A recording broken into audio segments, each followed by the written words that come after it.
फेरि पनि नमस्कार। अहिले चाहिँ म ठ्याक्कै हाम्रो दादाको घरमा आइपुगिसकेका छौँ।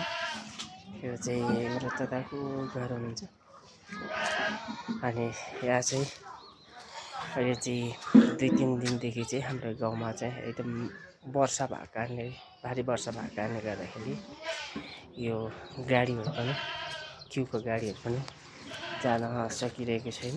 किनकि उता रोसी खोलातिर चाहिँ बाटोहरू एकदमै बिग्रिएको भन्ने कुरा छ।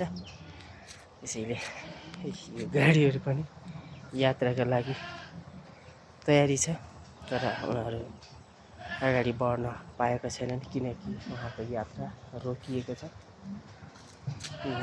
यी गाडी यात्राका लागि तयारी र यी सिटहरू सबै मानिसहरूको यात्रुहरूको सुन्दर सपना बोक्ने मानिसहरूको प्रतीक्षामा रहेको छ।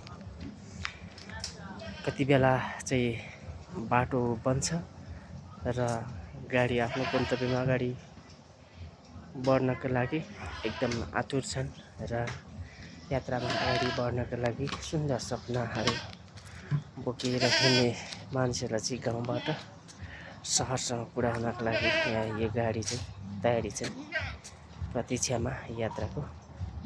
ओके, यी सबै मानिसहरू यो गाडीमा यात्रा गर्ने सबै मानिसहरूको चाहिँ यात्रा शुभ रहोस् र यहाँ मौसम छिटै नै शुभ रहोस् भन्ने चाहिँ मैले जानकारी गराउँछु र सबै यात्रुहरूको सपना, सुन्दर सपनाहरू गाउँदेखि सहरसम्म पुगोस् र सबैको सपना साकार होस् भन्ने यी सन्देश म यो लक्ष्मणटारबाट सन्देश प्रदान गर्न चाहन्छु। ओके, सबैको यात्रा सफल रहोस्।